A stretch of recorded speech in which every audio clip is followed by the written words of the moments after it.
afraid that gravity is going to flip and they'll fall off the top of the earth and all sorts of stuff like that. So it's coming out next year. Sounds good. Now, can you give us a brief summary of how you go about getting your books published?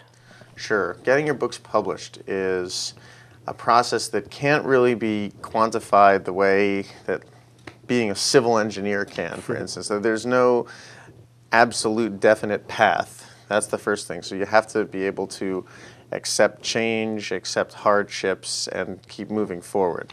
That being said, if you want to publish your books, the first step I always tell young writers is to not try to write a book right off the bat. Writing a book takes a long time.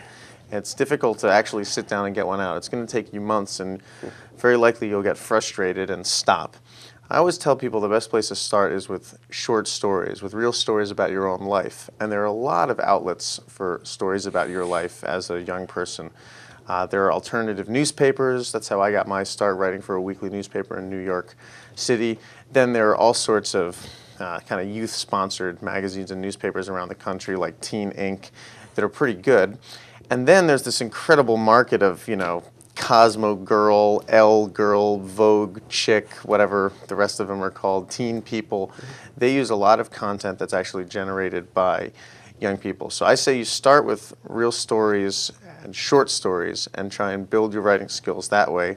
And then you can start trying to get in touch with book companies. That comes later on down the line. And then maybe some point you get an agent. So start small. That's really the first piece of advice. Now, you're a lifelong New Yorker, right? Yeah, I am a lifelong New Yorker. But in the book, the setting is Metuchen, New Jersey? Right. Well, first of all, I wanted to challenge myself with Be More Chill and write about